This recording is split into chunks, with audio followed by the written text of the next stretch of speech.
Welcome back, ladies and gentlemen, to Thundercats Week. This is day 2, and last time we took a look at the vintage figures. So I figured today we take a look at the 2011 reboot figures, because in my opinion, these toys are incredibly underrated. And it's a shame nobody really talks about them. I think they're really great toys, and I don't think they did very well, which is very sad. Kind of riding the not success of the 2011 show, which was really good, by the way, and not that nobody watched it, because a lot of people watched it. Do not believe the propaganda. It's because Cartoon Network did horrible things to it, but that's a whole rant for another day. Anyway, the 2011 figures, they're, I think they're 4-inch. I wish I had a G.I. Joe to compare, but they're in the bin, and I don't really feel like digging one of those out right now, but they do seem a little bit bigger in scale than the G.I. Joe figure. So I'm going to say, well, these guys anyway are 4 inches, I think. Some of them, of course, are a lot smaller, and some of them are just kind of hunched over. So let's start here with the Thunder Kittens, and we'll take a look at Wilykit, who is, in my opinion, unfortunately, one of the least interesting of all these figures. So she comes with her board here. Her board is pretty cool looking. It's got wheels, so you can roll them around the ground if you want. Kind of a neat little addition. The vintage ones did not have these. They were just, just a plastic thing. So it's nice they gave it a little bit of utility. It does a couple of things too, like the front opens up. You pull the little red thing there, and you can open and close it. And the sides come out like that, and I think those are supposed to be guns. Geez, I genuinely don't remember. I don't know if the boards actually did anything in the show. I think that's just something they did. Those are either guns or like turbo boosters or something like that. Either way, they do a thing. So that's more than I can say for the vintage figures. As for the actual figure itself, well, sadly, there's not really much to say. It's a very good likeness of the character, and that goes for all of these, by the way. Not much to say about it. It's got arm joints. There you go. She only comes with one accessory, and that's her flute, which is a shame, because it would be nice if they gave her something else. Yeah, not too much articulation on this one. Even the legs look like they can bend, but they don't, and the tail is pretty much solid. What I do like is that the peg for the board is in the tail, so you just plug it in like that. She's pretty secure on there. So that's a neat little thing. Also, what I like is the tail also acts as kind of a tripod. Whoops. So, well, there he goes. The tail acts as a tripod. So, unlike these guys, she can actually stand up pretty well on her own. So that's kind of neat. She doesn't topple over very easily. If you want one for your shelf, you won't have to worry about her getting knocked off very easily. And there it is. Okay. Yeah, so sadly, not really much going on with the Thunderkins. I guess you can put her like that, act like she's going, but she's a little too stiff, in my opinion. But then again, it's a very small figure, so there's really, I guess, not really much it could do anyway if you want it to be in scale with the rest of the line here. So let's take a look at her brother, Wilycat, who has a lot more accessories. Board is the same, does the same things, it's just in blue. There you go. Same articulation with him. Again, very good likeness of the character. I think Bandai did a really good job with these figures, but then again, it's Bandai. They're usually known for good stuff. He has these 2 grappling hooks, which I believe he used in the show. Now, one issue I have with these figures, and it's going to kind of go across all of these figures as we go along. The weapons are kind of cheap. They look the part, but they're just kind of little lumps of plastic, and he can't even really hold them very well. He has to, you got to put them on there, and then any movement there it goes. See, and plus they're just big and bulky, and they stick out, and I really don't know. I mean, I guess for play purposes it's fine, but I like that. But really, a really good figure. Not too bad, if you ask me. Again, the Thunder Kittens are easily the least interesting, but I suppose it's just by nature of their character because they're very small. But at the same time, like I said, I think Bandai did a really good job getting some decent detail, good paint work on the eyes there, and very good likeness of the characters. All right, let's move on to Tygra. Excuse me. Tygra, very cool. Now here's one of the reasons why I think these figures are very underrated. They are very articulate.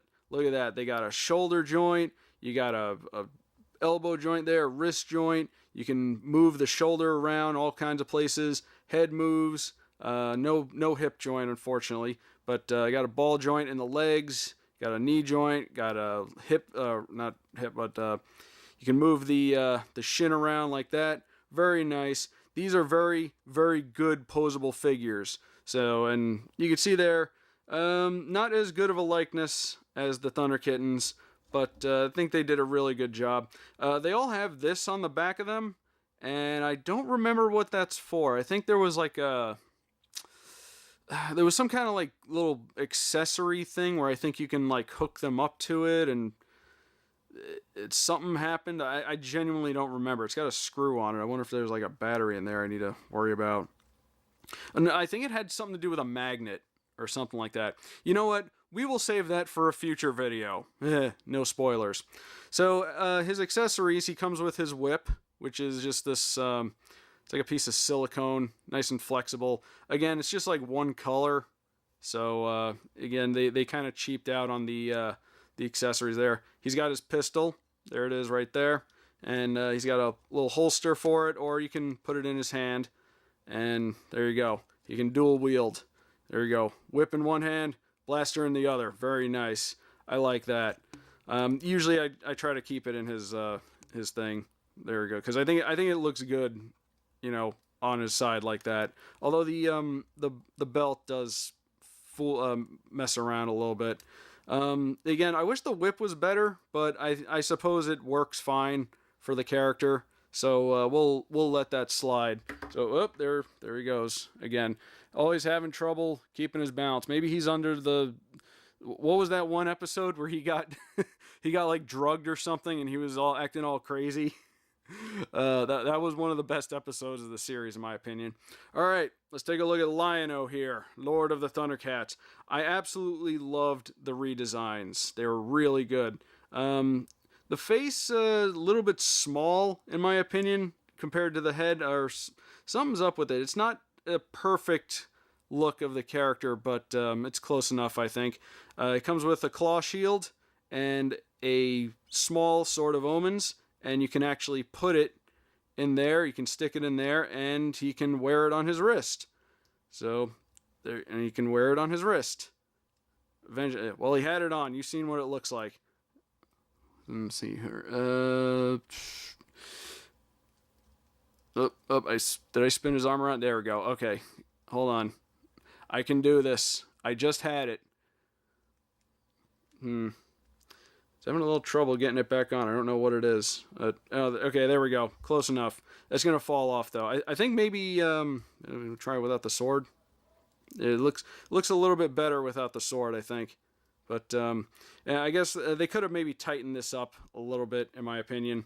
Then he has the Sword of Omens, which unfortunately I kept these in a bin, and they appear to be, you know, they lay on top of each other, and you know they bend over time. That's not really a fault of the figure or the manufacturing or anything. I suppose it could have been made of a little bit more rigid material, but yeah, what are you going to do? Again, very posable, as you can see as I was twisting his arm around. I really like the look of this. I like the colors. I like the shine. Very nice. He's got all the same joints there. You can pose him in all different ways and have him ready to attack. Very nice. That's why I said these figures are very underrated. He even has these here, which move along with the leg. Very nice. He's got a shoulder pad there. Not a lot of movement in the shoulder pad, but it doesn't affect the movement of the arm that much. Again, really love these figures. If the weapons were better, I would probably give these a 10 out of 10, or maybe some of the faces need to be fixed up a little bit. But I think that's really only an issue with Tygra and and Liono. The other ones still look pretty good, as we will now see as we move along. See, there we go. Look, see, that's why the articulation's important, so he can stand up. So let's move on to Cheetara, who is a much better likeness, in my opinion. All the same articulation. Her thing is kind of prominent. Wow, it's like a hole in her hair. Yeah, I think this is like a magnet thing. You like put the figure on like a pedestal or something, and it does a thing, I think. Again, we will get into that in a future video. Really cool. Her head does not move, obviously, because she has, big hair and it's kind of stuck in place. Instead of having like a spinning knee joint, she has a thigh joint, which, serves the same purpose. Her joints are a little bit tougher to pose, especially her legs, but the arms are very nice. Now, again, going back to the problem with the accessories, her bow staff, it's just this cheap thing, which is a shame. They clearly put all of their time and effort into the actual figures over the giving them decent weapons. But, weapons like this get lost, which that's what they probably think. Oh, then nobody cares about the weapons. They just want the figure. Some of us care about the weapons. Don't cheap out on the weapons. So you can pose her in all different ways. You can have her, ready to strike. You can maybe see if we can do the pose with her in the bottom, with her like this. You can't move the head, unfortunately. So they're not entirely, really good, have really good posability, but, to get them to stand up is easy at the very least, and that's really all you need for a figure, right? You just need it to stand up. All right, so hold your bow staff. We shall come back to you in a minute. Well, no, we won't, actually. I don't know what I'm talking about. It's late at night when I'm filming this, okay? All right, so now we have Panthro. Ooh, he's a mean-looking guy. I feel like his nose is sticking out for some reason. Maybe they made his nose a little too big or something. He's got a scar on his chest. He's got his nunchucks with the tiger claws on the end of it. Same articulation. There you go. He has a shin joint instead of a thigh joint. Really nice. It's just really all you need for Panthro is this. Really, really cool. You can spread his legs out or something. There you go. Yeah, he's a little bit different in the face. I think they could have done a little bit better with him, but I still like it. And he also has a pair of tied up nunchucks that you can stick on his belt back there. So I do like that they are able to hold their accessories. That's really nice. They were able to think that far ahead. Liono, like I said, has a little bit of trouble, but these figures are really, really good, and I love them. All right, last up, and probably the second to least interesting, is Mum-Ra, the ever-living, in his shambling, scrawny corpse form. I do like the look of this figure, though. It's very nice. They got his look down. I love how they basically kept the same design from the original series for the reboot. That's how good this design is. He comes with his version of the claw shield and another sword. Was that the? Oh God, it's actually been a while since I've seen the series, so it's hard to remember. But it's either the Sword of Omens or that's like his sword that he had. Okay, now I remember. He had a sword, and then they made the Sword of Omens to like compete with his sword, I think. So okay, that I think that's how it was. So yeah, it attaches to his arm right there. Little bit of articulation with him. Got wrist joints. I think you can remove this too. Yeah, there he goes. Oh gosh. Oh man, he looks like a monkey. Let's put that back on and let's take a look at it. Just like a piece of silicone rubber or something. So let's put that back on because he looks better with it on. There's his face. I think yeah, definitely. You definitely want him to have his robe on. Definitely, you lose a little something in the menace and the horror when it comes off. Not much else articulation. He has a hip joint, which is kind of interesting. In his arms, you can twist the arms a little bit.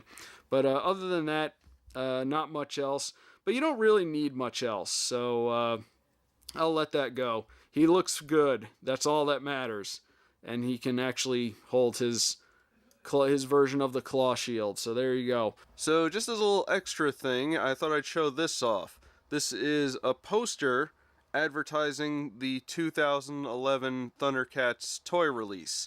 And I saw this on eBay a long time ago, and I figured, why the heck not? It was very cheap, and of course I have it framed. Thank you very much. Let's see here. New episodes premiere Saturday morning, March 24th, 9:30, 8:30 Central Ontario time by Cartoon Network. Yeah, thanks Cartoon Network. And we got some artwork here, really nice. Like I said before, I've always loved the redesigns of the new show. Toys available in stores now. Get them while they last, because they ain't gonna be there for long. See a sneak peek of the Thundercats digital comic at bandai.com/Thundercats/SBS. I don't know if that's still a thing. I actually never checked on that. Might have to do that. But yeah, I thought this was just a neat little thing to throw on to this video. Also, I have this. This is it's a metal shield. I bought this at a convention a long time ago. It's really nice. Actually, if I recall correctly, it seems to be modeled after the like an old Thundercats shield, like a toy shield that they had. But I'm gonna have to double check on that.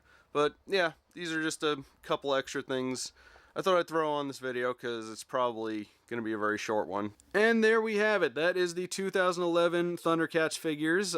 These are like the base figures. There were a lot other ones.